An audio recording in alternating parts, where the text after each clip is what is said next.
Magandang araw po sa ating lahat. Welcome sa ating pag-aaral ng Systematic Theology.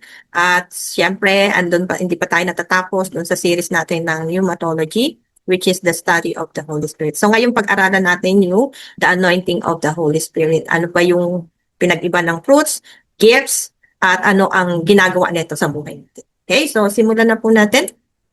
Let's go to what is the anointing of the Holy Spirit. So the anointing of the Holy Spirit refers to the work and empowering presence of the Holy Spirit upon and within a believer, enabling that person to fulfill God's purpose and serve effectively. So ang anointing po ng Holy Spirit ay para i-empower tayo para sa gawain ng Panginoon. At kapag wala yung empowering ng Holy Spirit or anointing ng Holy Spirit, maiiwasan po natin yung mga mali at bukod po dyan, yung ginagawa natin ay magkakaroon po ng resulta. Kaya napakahalaga po na ang isang believer, bago siya tawagin sa mga iba't ibang ministry o kaya iba't ibang giftings, kinakailangan muna siyang i-anoint. No? So para sa ganun, maging effective siya na manggagawa sa loob ng iglesia. So believers were empowered by God through the anointing of the Holy Spirit to accomplish what He has called us to do. Halimbawa, ikaw ay tinawag sa ministry ng pagpapastor. So para maging effective pastor ka, kinakailangan mo na may anointing ng Holy Spirit. As I have said, without the power of the Holy Spirit, hindi mo maa-accomplish ang isang bagay. Kaya very important na isang believer ay may anointing talaga siya ng Holy Spirit. Sa iba kasi, di ba, in the past na mga lesson natin, na pag-aralan natin, na hindi nila ina-acknowledge yung kapangyarihan ng Holy Spirit. For them, He is just a force or parang hangin lang, di ba? O parang, ang ginagawa niya lang sa church is magbigay lang ng kapangyarihan. But other than that, parang wala nang kasaysayan ang Holy Spirit sa loob ng iglesia or sa iglesia. Kaya nga dito, pag-aaralan natin ngayon, ano ang ginagawa ng power ng Holy Spirit para maipagpatuloy natin ang gawain ng Diyos. So in Acts chapter 1 verse 8 says, "But you will receive power when the Holy Spirit comes on you, and you will be my witness." Sabi dito sa Acts chapter 1 verse 8 in Tagalog po, explain ko in Tagalog, na marireceive lang natin yung kapangyarihan when the Holy Spirit comes in us. So, ibig sabihin, hindi talaga mangyayaring magkaroon ka ng kapangyarihan or maging effective ka kung wala yung power ng Holy Spirit sa iyo, wala yung anointing ng Holy Spirit sa iyo.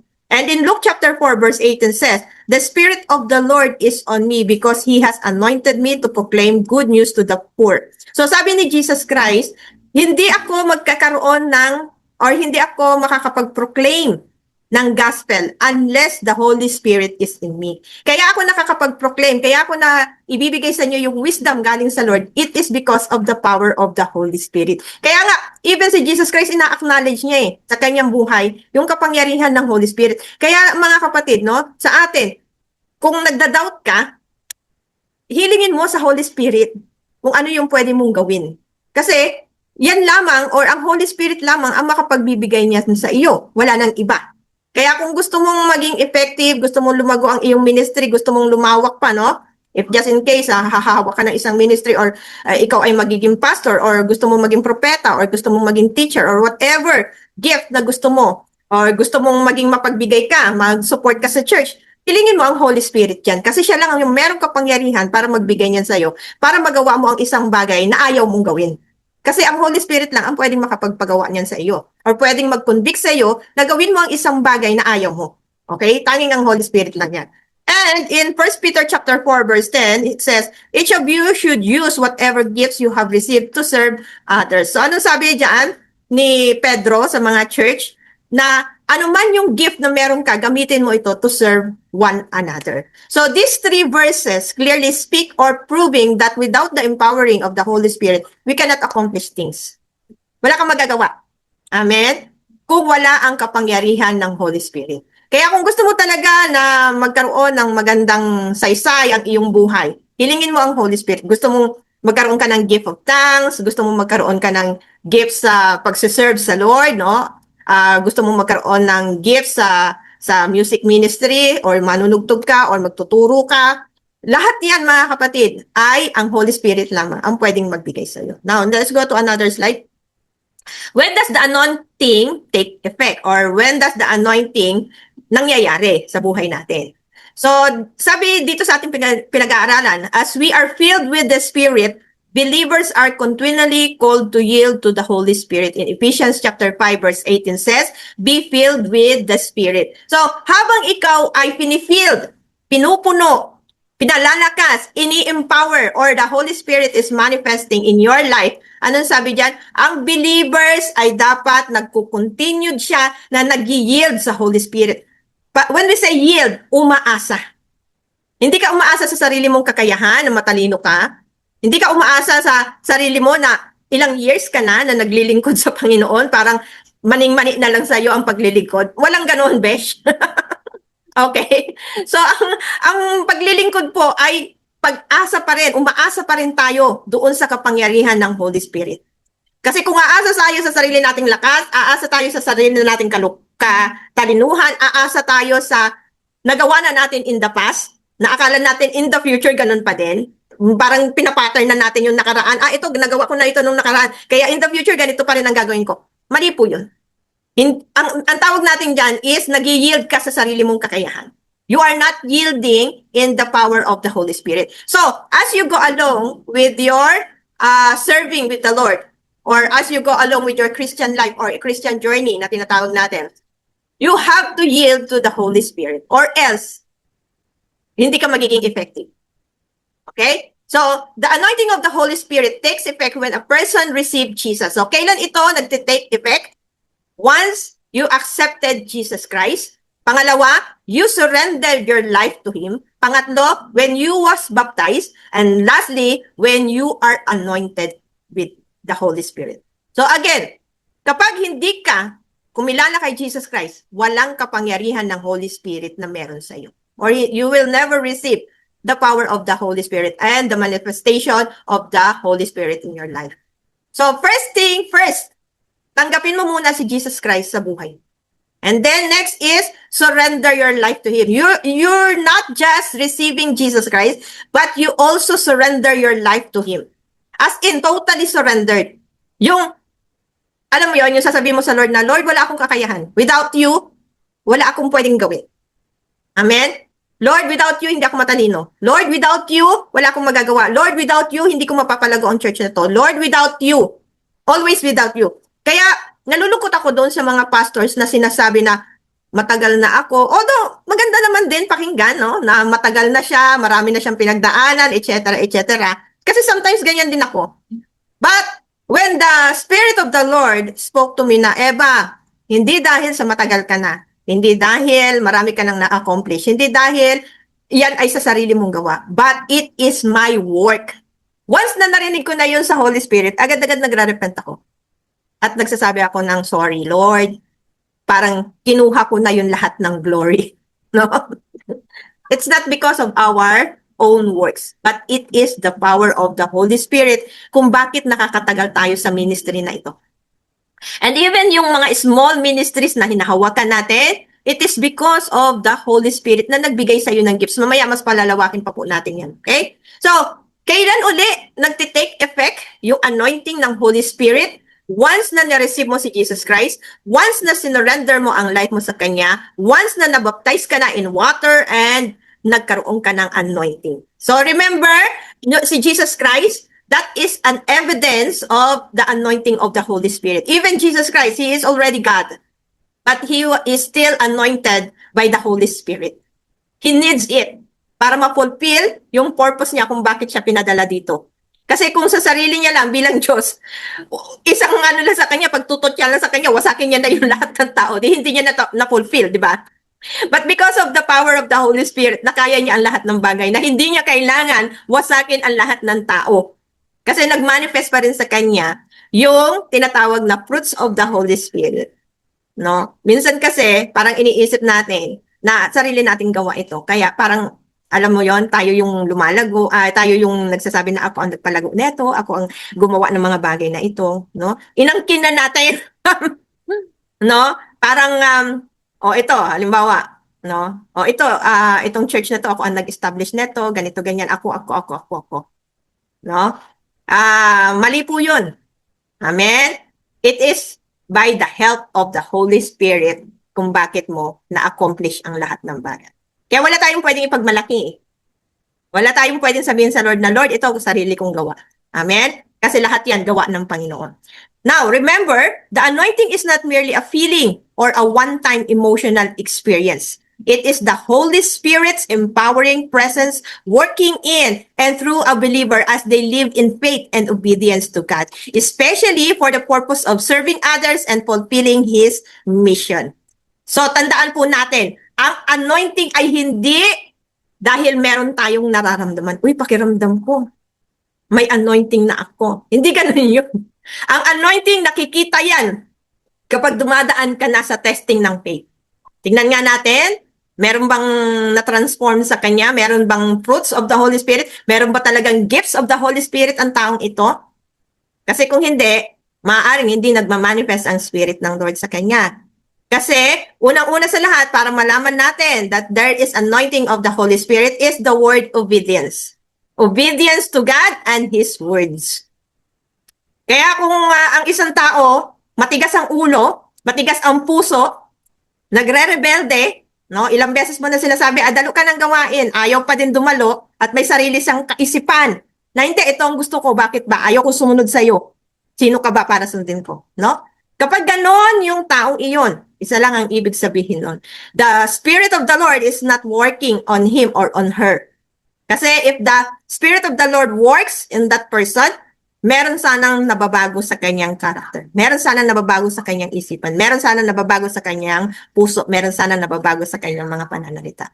But since the Holy Spirit is not working in him or on him, hindi nagmamanifest yung ganong mga fruits sa kanya. Okay? So, madali lang malaman. Especially doon sa mga binigyan ng gifts of discernment. Madali.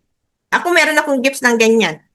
Kaya, madali lang sa akin ma-distinguish kung yung tao nagsisinungaling, yung tao gumagawa lang ng kanyang, alam mo yon, yung reason, no? Gumagawa lang ng kung ano para hindi makadalo ng gawain. Meron tayong tinatawag na gift of discerning. Mamaya, matatakil natin. Okay? So, here are the supporting verses doon sa mga pinagsasabi ko. Doon sa mga outline na ginawa ko. Number 1 is, during our salvation, when it takes effect, the Holy Spirit comes to dwell in the believers. In Ephesians chapter 1, verse 13 to 14, when you believe, sabi dyan, nung naniwala ka, kanino? Kay Jesus Christ. You were marked in Him with a seal, the promised Holy Spirit. Ano yung binigay sa'yo? Nung the moment na naniwala ka kay Jesus Christ, the moment na sinabi mo, Lord Jesus Christ, you will be my Lord and Savior. I will surrender my life to you. Hindi na itong Eva na to ang mamumuhay sa katawan na ito, kundi ikaw na, Holy Spirit. Ikaw na ang masusunod sa buhay ko. Kahit nasasaktan ako, ikaw pa rin ang masusunod. Kahit pinapahiya ko, ikaw na lang din ang masunod. Lord, ikaw yan, ikaw yan. Anong sabi diyan? The moment na nangyari yun sa buhay mo, it is the work of the Holy Spirit. You already have the anointing of the Holy Spirit. Now, for the ministry and the service, the Spirit empowers believers for God's work.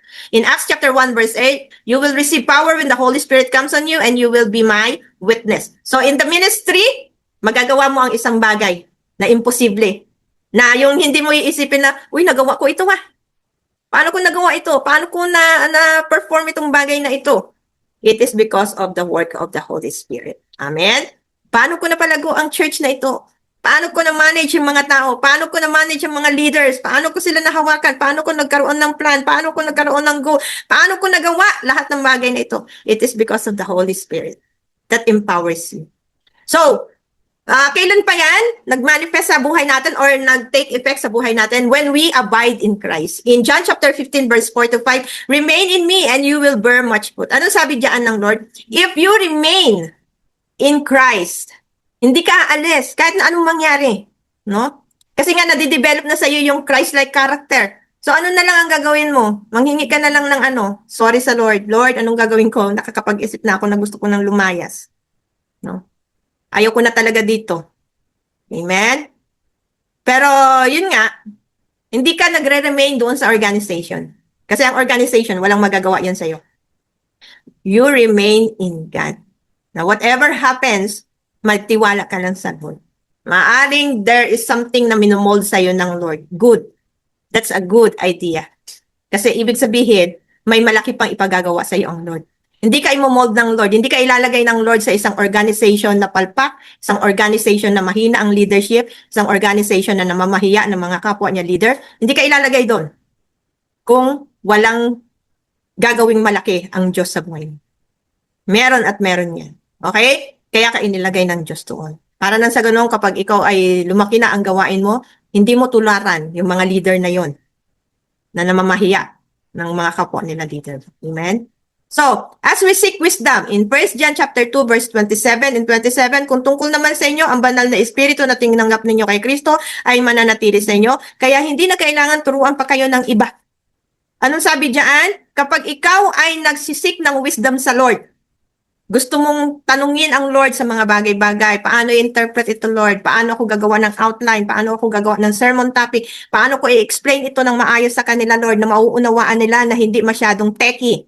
Ano sabi diyan? Kung gusto mo talaga na maging effective teacher ka, preacher ka, prophet ka, apostle ka, ano sabi ng Lord diyan?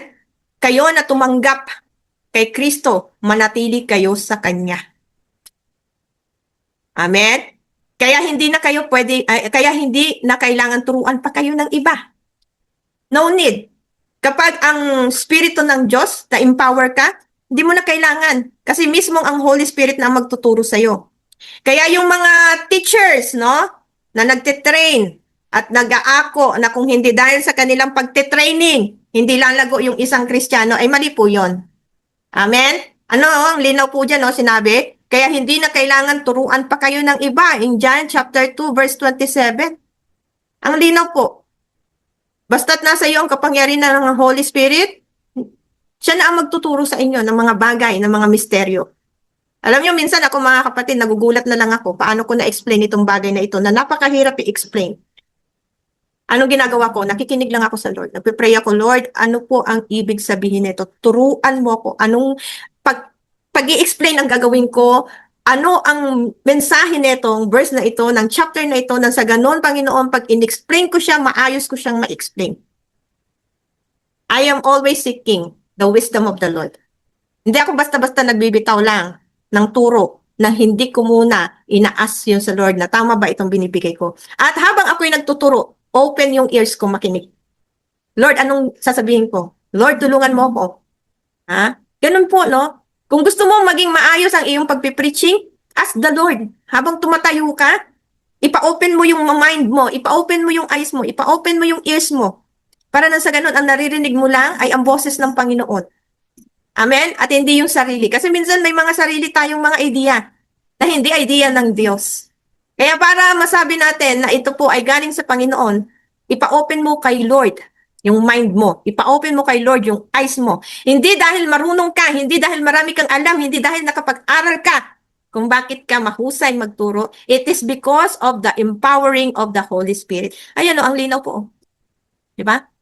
Kaya sabi, no, ni Juan, kaya hindi na kailangan turuan pa kayo ng iba. Sapagkat ang banal na Espiritu ang magtuturo sa inyo sa lahat ng bagay.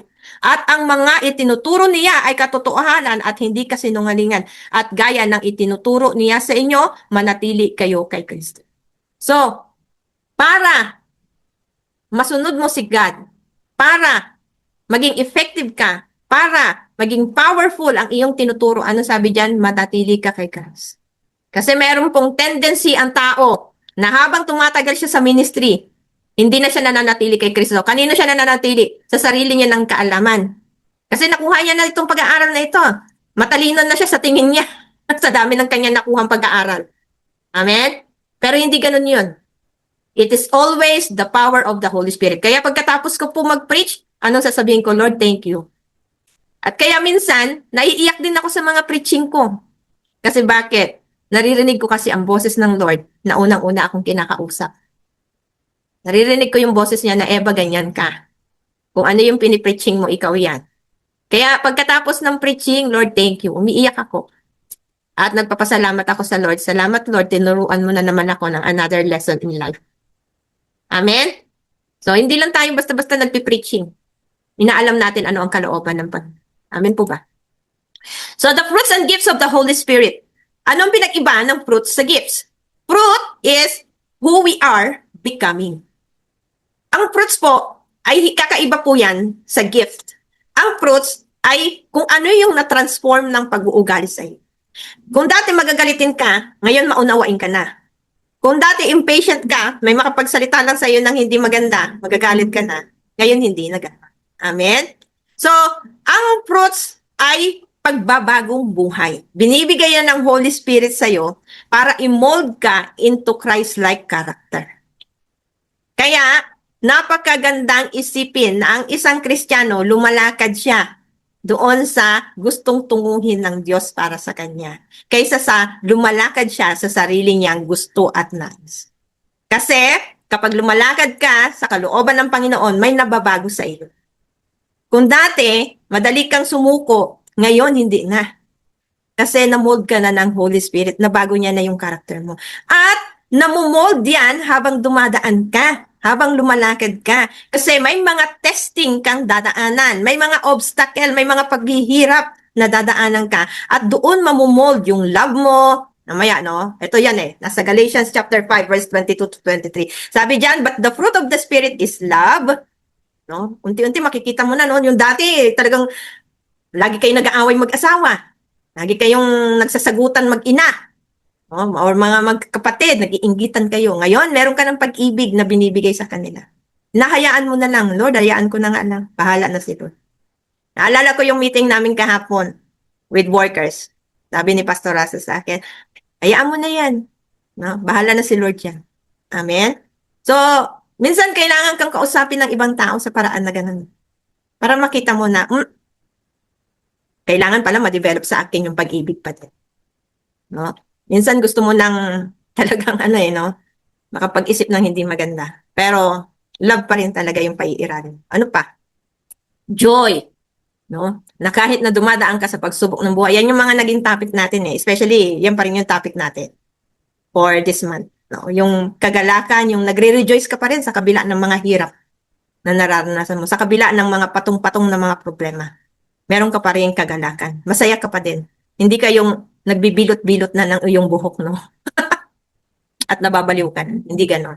Okay? Meron kang peace. Meron kang forbearance. Ano yung forbearance? Yung pagtitiyaga. No? Marunong ka na magtiyaga. Dati wala kang tiyaga sa ministry. Ayoko na. Alis na ako. Alam nyo yung mga ganong ugali? Wala pa po yan. Hindi pa tinubuan. At kapag hindi pa tinutubuan ng ganyang o pag-uugali ang isang Kristiyano, pauulitin niya ng pauulitin ng Lord sa same situation na pagdaanan mo hanggang sa makuha mo yung mensahe ng Lord na, oops, may dinidevelop pala sa akin ang Lord na pagtsatsaga. At kailangan ko itong makita sa buhay. No? So, laging ganun mga kapatid, kapag paulit-ulit kang pinadadaan ng Lord sa same situation, isa lang po ang ibig sabihin yan. Hindi pa nabidevelop sa iyo yung ganong character. Kaya, unahan mo na. No? I-develop mo na sa sarili mo para hindi mo na pagdaanan. Di ba? Kasi kaya mo pinagdadaanan. Halimbawa, yung lagi kang naiinis doon sa tao na mga nagsasalita sa iyo ng hindi maganda. Kasi hindi pa na-develop sa iyo yung totoong love. Yung totoong kindness, yung totoong goodness, yung totoong gentleness, yung totoong self-control. Hindi pa na-develop sa iyo. So, para ma-develop yan, padadaanin ka ulit ng Lord sa ganung situation. Paulit-ulit. Kasi hindi pa na-develop. At ako, maaaring pinadadaan ako ng Lord sa paulit-ulit na gano'n, na pinapahiya, paulit-ulit na para na sa gano'n, ma-develop sa akin yung ganitong character. Amen? So, gifts. What God enables us to do. Ano ang pinag-iba ng fruit? Ang fruit ay character building. Ang gift naman ay ito yung mga manifestation ng power para magawa mo yung pinagagawa ng Diyos. Halimbawa, to preach the gospel, to invite people, to serve the Lord with gladness, no? To serve God faithfully sa gawain. Yan. Yan ang tinatawag nating gifts. Okay? So, in 1 Corinthians chapter 12, verse 4 to 7, it says, there are different kinds of gifts. So, pag-aralan natin ano yung mga iba't ibang uri ng giftings. But the same Spirit now to teach one, the manifestation of the Spirit is given for the common good. Bakit binibigay ang kapangyarihan ng Holy Spirit, no, para magawa natin ang mga imposibleng mga bagay, ay para sa common good. Hindi lang para sa iyo na magkaroon ka ng gifts, no, kundi para sa ibang tao na nakakakita ng iyong gifts. The moment na makita nila, uy, ang ganding naman ni pastor, magturo, gusto ko rin yun ng ganon. Sana magkaroon din ako ng manifestation ng gifts of teaching sa buhay ko para makapagturo din ako. Merong iba naman, no? Uy, ang laki niya na magbigay ng gawa sa gawain at ibinibless na siya. Sana ako din, Lord, i-bless din ako. At habang nakikita niya na yung pala ay dahil mapagbigay yung taong yun, siya din, madidevelop sa kanya yung pagiging mapagbigay. Kasi nakikita niya na, uy, ganun pala yun. Pagka nagbibigay ka ng malaki sa church, malaki din binabalik sa iyo ng Panginoon. Di ba? So, yan po yung tinatawag nating mga gifts. So, pag-usapan na nga natin kung ano ba yung mga iba't ibang uri ng gifts. Wait lang po naglolo ko yung aking mouse. Ayan. So, in 1 Corinthians chapter 12, 8 to 27, it says, to one there is given through the Spirit a wisdom, to another a message of knowledge by means of the same Spirit. Verse 9, to another faith by the same Spirit, to another gifts of healing, but the one Spirit. And verse 10, to another miraculous powers, to other prophecy, to other distinguishing between spirit or discerning spirit, to another speaking in different kinds of tongues. Mamaya ko po i-elaborate to yung mga giftings na to. And to still another, the interpretation of tongues. Binabasa ko lang po yung verse muna. All these are the work of the one and the same Spirit and distribute them to each one just as He determines. So, sino ang nagdi-determine kung anong klase ng gifts ang binibigay niya? Walang iba kundi ang Holy Spirit. Yes, pwede tayo mag-desire na, Holy Spirit, pwede po bang itong gift na to ang ibigay mo sa akin? Ngayon, kung sa tingin ng Holy Spirit na gagamitin mo lang ito sa kalukuhan, hindi niya ibibigay yun. Siyempre. Pero kung nakikita ng Holy Spirit na gagamitin mo ito to serve one another para sa common good ng lahat, bibigay ng Holy Spirit yan. Amen? Now, in verse 27, now you are the body of Christ and each one of you is part of it. Verse 28, and God has placed in the church first of all apostles, second prophets, mamaya ko explain ito third teachers, then miracles, then gifts of healings, of helping or of guidance, and of different kinds of tongues. Are all apostles, are all prophets, are all teachers, do all work miracles, do all have gifts of healing, do all speak in tongues, do all interpret? Now eagerly desire the greater gifts. Sabi ni Pablo, lahat ba binigyan ng apostleship? Lahat ba binigyan ng prophecy? Lahat ba binigyan ng teachers? No, na gift na ganito. Hindi lahat. Pero merong isa sa loob ng church bibigyan niya. Hindi lang yan, no? Now, tignan natin, isa-isahin na nga natin kung ano ang gift of the Holy Spirit. So, number one, they show Christ's character in our lives. Ministry effectiveness is not only measured by our abilities, but also by our character. To God, our service is nothing if we do not do the will of God. This character changes is what matters most to God. So, sa Panginoon, bibigyan ka niya ng gift. No? Magmamanifest sa iyo yung mga gifts ng Holy Spirit. Kaya lang, mas higit sa Lord yung character building. Yung fruits. Again, magkaiba yung fruits yung fruits, character building. Yung gifts ay kapangyarihan para magawa mo ang mga service mo sa Panginoon. So, tignan lang po natin ito sa aspeto na kung saan, ano ba ang pipiliin mo? No? Maganda sana kung meron kang gifts. Pero kung yung character hindi na-develop, pangit pa din. So the fruits help preserve unity in the church. In Ephesians chapter 4, 2-3, Paul encourages believers to walk with humility, gentleness, patience, and love while maintaining the unity of the Spirit. Imagine a church where everyone has gifts but nobody has patience. So sabi dito sa ating pinag-aaralan, bakit mas mahalaga na mauna muna yung fruits bago ang gifts? Kasi kapag nauna yung fruits na develop na sa iyo yung tamang character, pwede nang ibigay sa iyo ng Lord ang mga gifts upang hindi ka magmalaki sa harapan niya. Sometimes, no, may binigyan ng mga gifts, pero dahil nagbago yung kanyang character, nawala din yung gifts sa kanya. Kasi nagmalaki na siya. Kaya nga, ang Holy Spirit, depende sa kanya kung ipapanatili niya sa iyo ang gifts. Yes, ang Holy Spirit nasa atin pa din, Baka magkamali tayo, pastor, wala na pala akong Holy Spirit. Hindi po, nananatili ang Holy Spirit sa ating buhay. Huwag lang tayong magkakasala. Amen? Kasi pagka patuloy tayong nagkakasala, namamatay ang Spirit ng Lord sa atin. At ang tawag natin doon is backsliding. At kapag totally patay na, dahil patuloy ka pa rin nagkakasala, mararamdaman mo naman yun Pag totally wala ka na sa Lord, mas gusto mo nang gumagawa ng kasalanan kumpara sa sumunod sa Panginoon. Okay? So, again, importante sa Lord na bago kanya bigyan ng gifts, dapat na-develop muna sa iyo yung fruits of the Holy Spirit. So, pag na-develop na sa iyo yung magandang character, ibibigay na sa iyo ng Lord yung gifts na dinidesire mo. Depende pa rin yun sa Holy Spirit kung ibibigay niya o hindi. Or meron siyang bibigay sa iyo na mas maganda, na perfect ka doon sa gift na yun. Amen? Fitted ka doon sa kind of gift na yun. Now, kapag naibigay na sa iyo, tama na ang character, meron ka ng gift of the Holy Spirit at gumagawa ka na ng iyong serbisyo sa Panginoon, anong sabi diyan? Kinakailangan i-maintain mo ito. Kasi pag hindi na-maintain, halimbawa sa loob ng church, no? Hindi pwedeng lahat prophet. Kasi magtatalo-talo na yan pag lahat prophet, no? Kaya nga ang Holy Spirit, napaka-organized niya. Hindi pwedeng sa loob ng isang church, lahat kayo nagmamanifest ang same giftings. Kailangan iba-iba. Para na sa ganon, for the common good of the church. Hindi magtatalo-talo, hindi magkakaroon ng disunity, hindi magkakaroon ng kampi-kampihan. Amen? Kaya importante po na kapag once na ibinigay na sa iyo ng Spirit ng Lord, yung gift na tama, kung saan ka fitted, gawin mo na ito. At huwag ka nang magselos sa iba na merong kakayahan na gift na ganon.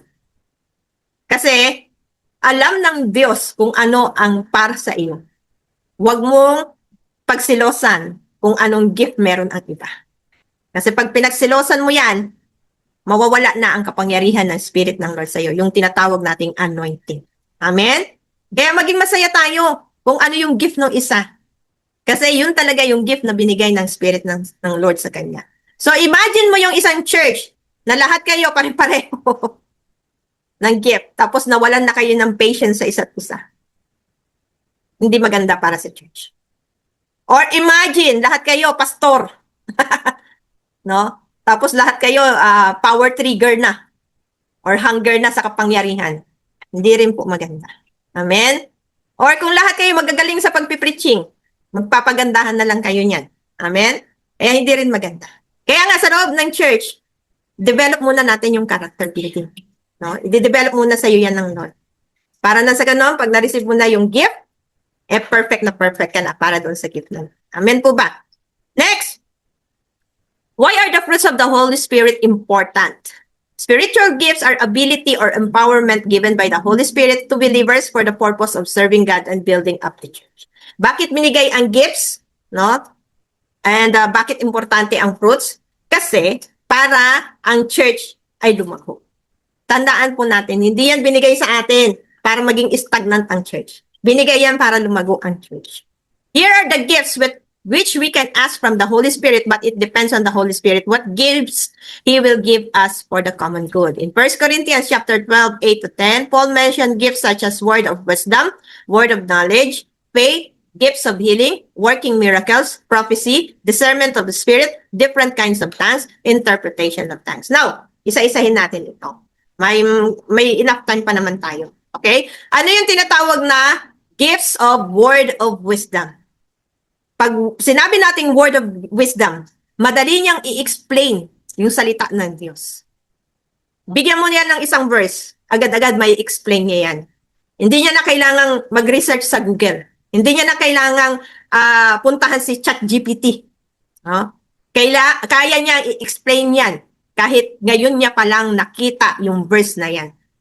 Kaya niya lagyan niya ng theological explanation, biblical, historical background, biblical context ang mga bagay-bagay.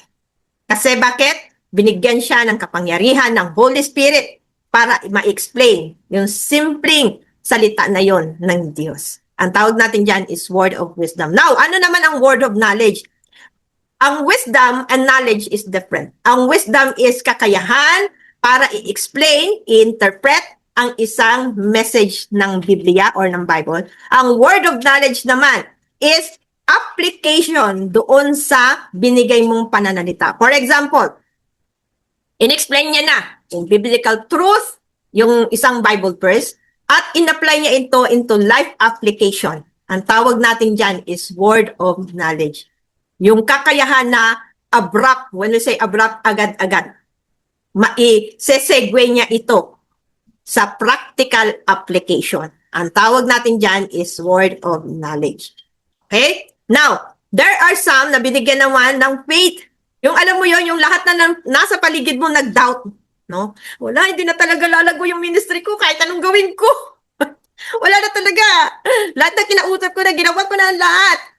Mga kapatid, yung tao na yan, walang gift of faith. Amen.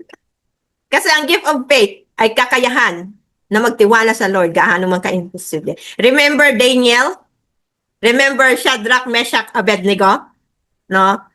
Sila yung apat na kabataan napapatayin dahil hindi sila sumamba sa rebulto. Si Daniel pinatapon sa lion's den. Samantalang si Meshach, Shadrach at Abednego itinapon sa hurno ng apon. Pero dahil sa kanilang faith, dahil sa gift of the Holy Spirit na magkaroon sila ng faith, whatever happens, hindi mawawala ang faith nila sa Lord. Mananatili yun. Kaya kahit na tinapon sila, no, kahit alam nilang merong decree na gano'n, nananatili sila, nagtitiwala sa Lord. At nasave nga sila ng Lord because of their faith. Amen? So, gift of healing, ito naman yung kakayahan na kapag pinag-pray mo yung taong may sakit, gagaling sila. No, hindi mamamatay. Amen. Ano pa? Working of miracles. Ito naman yung mamamatay na, nasa bingit na ng kamatayan. No? Pinag-pray mo pa. Ito yung mga lumpo. Pastora, ano po pinag-iba ng working of miracles sa gift of healing? Ang gift of healing ay mga illnesses. While the gift of miracle ay inborn na illness. No? Yung halimbawa, bulag na nang siya ipananganak. While yung gift of healing, for example, na aksidente, tsaka nabulag. Ngayon pinag-pray over mo, nakakita uli. No, kagaya ni Paul, no, nawalan siya ng paningin. Pero nung pinatungan na siya sa ulo, inanoint na siya kasi nakilala niya na si Lord Jesus Christ at pinatungan na siya sa ulo ng anointing ng Holy Spirit, gumaling siya. Yun ang gift of healing. Okay, meron kakayahan ng mga disciple noon. Pero yung working of miracles, mamamatay na, nabuhay pa, or patay na, nabuhay pa. Ano pa? Yung working of miracles, yung tinatawag nating from birth, bulag, nakakita pa, kagaya ni Bartimaeus. No? Yung nangyari kay Bartimaeus. Yung paralitiko, healing yun. Kasi naparalyze siya kasi nagkasakit siya. Pero yung working of miracles, umpisa pa lang, sakit mo na yun. Pero dahil pinag-pray over ka nung taong may gift na ganon, nagkaroon ng miracle sa buhay mo. Another example, yung nangyari kay Elijah. Umapoy. Biruin mo yung altar, binuhusan niya ng tubig para talaga masabi ng mga tao na, baka pinipeke niya lang yan, o baka ano, di ba? Binuhusan ng tubig yung altar, pero umapoy pa din. That is working of miracles. No? Yung ginawa ni Moses, ano yon?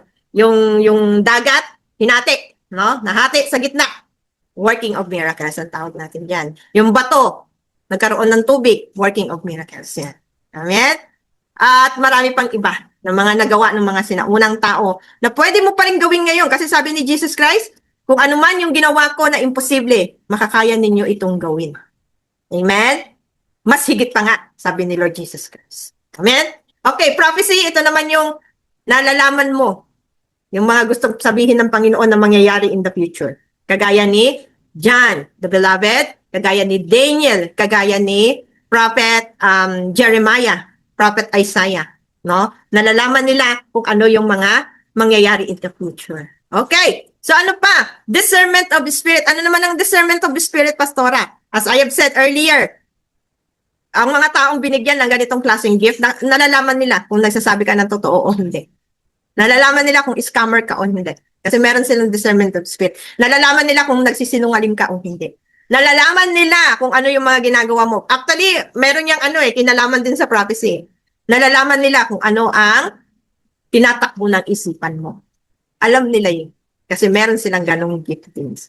Ano pa? Different kinds of tongue. Ito naman yung meron siyang kakayahan na makapagsalita sa iba't ibang wika. Amen? At meron naman, binigyan ng kakayahan na i-interpret. Halimbawa ako, nagsalita ako sa ibang wika. Yung aking katabi, may gift siya ng interpretation of tongues. At in-explain niya ito sa congregation. Naunawaan ng congregation yung sinasabi ni Pastora Eva na tongues. Ang tawag natin dyan is interpretation of tongues. Saan yung nag-interpret?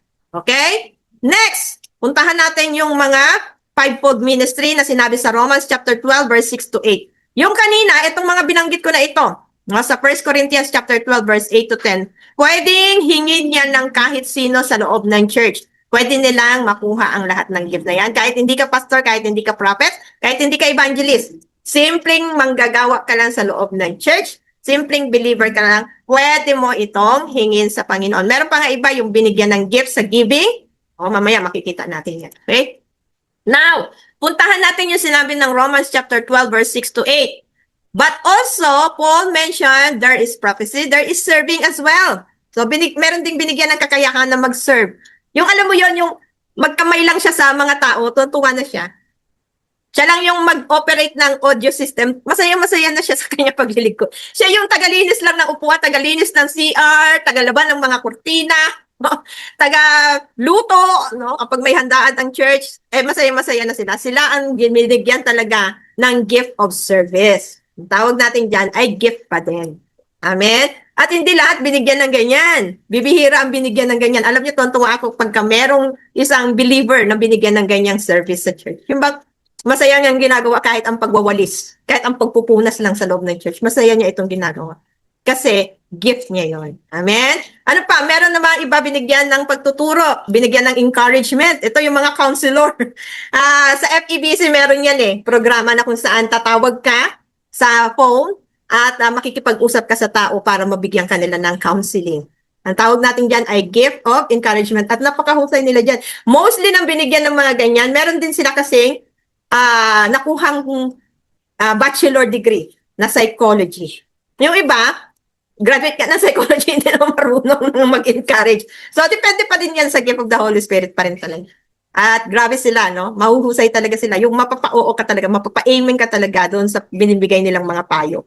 Tawag natin dyan is gift of encouragement. Meron namang iba binigyan ng gift of giving.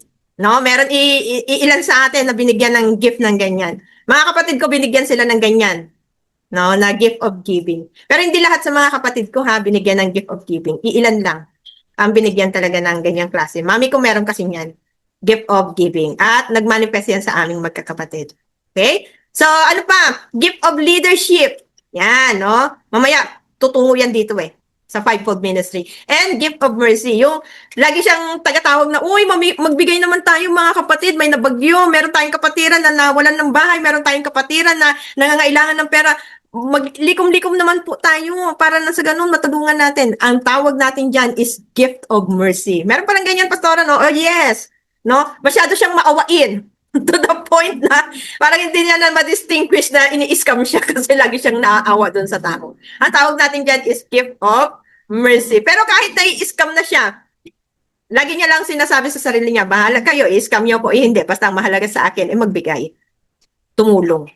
Kaya nga itong tao na ito, hindi mo pwedeng sabihin na, uy, tanga-tanga ka naman. Nagbigay ka pa, ini-scam ka na nga. No? Hindi mo pwedeng sabihin niya sa kanya. Kasi gift niya yan. Yan talaga yung binigay sa kanya ng Diyos. Kaya nga yung taong yan, yung may gift of giving at mercy, sila yung malakas din pagdating sa Panginoon na humingi ng mga bagay-bagay.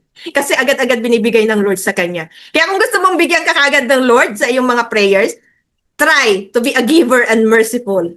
No? Maging maunawain ka. Tignan natin kung hindi ka buhusan ng Lord ng maraming pagpapala sa buhay mo. Okay, now let's talk about the fivefold ministries. Ito ay pa-isa-isa lang talaga na binibigyan sa loob ng church. Ano-ano yan, no? Na binanggit sa Ephesians chapter 4 verse 11 to 12. Number 1 is the apostleship. Sino itong apostleship, pastor? They are the church planters or establisher and discipleship maker. Sila yung pinakapuno, no, sa loob ng church. Although si Christ yung pinaka-head, no? Yung nagpapatakbo sa loob ng church. Ang ibig ko lang sabihin is yung pinaka-head talaga. Ang ganitong klase ng gift, wala siyang ibang ginagawa kundi mag-establish ng church. Actually, isa yan sa mga gift ko. Yung mag-church plant. Yung parang hindi ako nakukontento kapag yung isang church na establish ko na, parang naghahanap pa uli ako nang i-establish pa na church. Parang naghahanap pa uli ako ng mga leaders na tuturuan ko para mag-church plant pa uli. Yan ako. No? Talagang meron akong gift na ganyan. Church planter. Kaya, para sa akin po, hindi yan ang pinakamataas na posisyon. Ibig ko lang sabihin, may kakayahan akong ganyan. Pero hindi ibig sabihin, above ako sa lahat. No, hindi ka above. If you are apostle, hindi ka above sa lahat. Nagkataon lang na church planter ka, na ikaw yung tinitingnan nilang pinakapinuno. But it doesn't mean na ikaw na yung pinakamataas. No. Okay? Sinasabi nila yan daw ay bishopric. Kung ikaw ay nalulungkot ako pagka tinatawag kasing bishop eh. Ewan ko, para sa akin kasi ang bishopric talaga sana position. No? So maganda pang tawagin kang apostleship, no? Ibig sabihin taga-establish ka ng church, discipleship maker ka. And another thing is the prophets, no? So, sino ang prophets? Sila ay messenger of God. Kaya minsan merong mga apostle na prophet din, at pastor din, at teacher din, at evangelist din. Okay? Merong pastor na ganyan or merong apostle na ganyan na lahat ng fivefold ministry na gifts napunta sa kanya. Pero hindi lahat. Kasi merong mga pastor na hindi sila tinawag sa apostleship. When we say apostleship kasi, yung magaling ka sa when it comes to leadership eh. Kasi ang pinag-iba niya sa pastor, no? Ang pastor kasi magaling lang siya para mag-take care ng tupa, no? Mag-alaga ng tupa, mag-follow up, mag-guide sa kanila, protektahan sila, no? I-nurture sila sa word of God, i-encourage sila. Yan, pastors yan. Okay? Pero ang apostleship, sila talaga yung nag-i-establish ng church. Sila yung nagdi-discipleship maker. Sila yung nagpapasulpot ng mga leaders sa loob ng church. Yan ang gawain ng apostleship. More on establishing the church, more on discipleship maker. Unlike in pastoring, sila yung nangangalaga. Amen? Sila yung merong puso na maunawain para sa tupa, para protektahan sila. Pag nakikita nila merong mga nakapasok sa loob ng GC, no, ng group, na kakaiba teaching nito siya yung taga-separate. Separate kita. Hindi ka pwede dito sa amin, no? Nilalapa mo ang mga tupa ko. Yan. Ang trabaho niyan is yung pastor. Okay? So, ano naman ang evangelist, pastora? Ang evangelist ay yung tinatawag nating mga forerunners. Yan yung pinag-aaralan natin sa forerunners. Ang trabaho niya talaga is umpisahan yung faith ng isang tao. No? Repent, be baptized, receive Jesus. Yan yung mga, yung mga lumalabas lagi sa bibig niya. Mga kapatid, magsisi na kayo. Lumapit kayo sa Lord. Merong mga gifted dyan, no? Na kapag binigyan niya na ng message ng Lord about salvation, no? Yung mga taong yun, naiiyak talaga. Kapag siya yung nag-preach about sa evangelism, talagang matatouch talaga sila at isusuko talaga nila ang buhay nila sa Lord. So kung meron kang ganyan, yan ang gift mo. Amen? Yung marami kang nadadala ng mga kaluluwa sa Panginoon. Ano naman ang prophets? Nabanggit ko na ito kanina, messenger ni God. Sila yung nakakakita ng vision, nakakakita ng dreams, no? Pinapaalam sa kanila ng Lord kung ano yung mga mangyayari in the future at pinapakita yun sa pamamagitan ng mga vision, ng mga pananalita ng Diyos na minsan hindi mo maunawaan, pero ang Diyos at ikaw lang ang nakakaalam. At ini-explain mo ito sa tao. Okay? So, yan naman ang prophecy. And lastly, the teachers. To accurately, anong trabaho ng teachers? Ang role nila is to accurately explain God's word, help believers understand the truth, and teach them how to live it out. Ano ang trabaho ng teacher? Alam niyo yung asawa ko, teacher yun eh. Meron siyang gift ng teaching. Kasi bakit?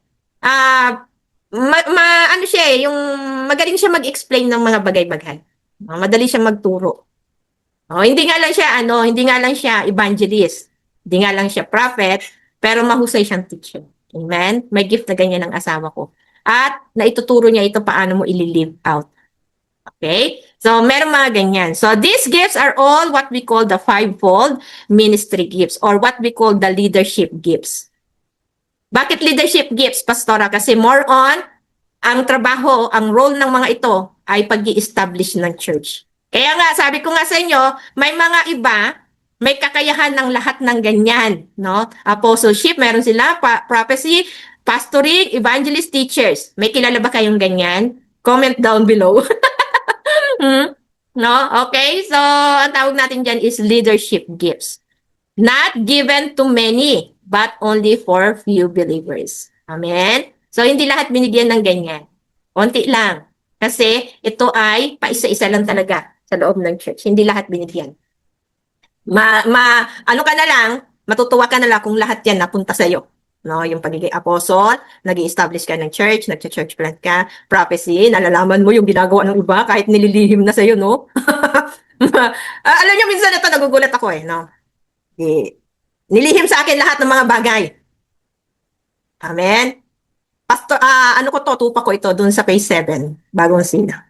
Nilihim. Tapos, noong bantay, may dinaluhan kaming event. Yung youth na yon, bigla akong natitigan sa mata. Natitigan ko sa mata ha. Tapos, bigla siyang umiwas. Tinitigan ko uli. Ay, kung anong meron, Lord. Pagkatitig ko ganun, kagad-agad nagtanong ako, anong meron, Lord? Tapos sinabi ng Lord sa akin, buntis. Kinausap ko yung kapatid. Nakausap niyo na ba ang nanay niyo? May sinabi ba si Blank patungkol sa kalagayan niya? Sabi niya, wala, pastora. Sabi ng ate.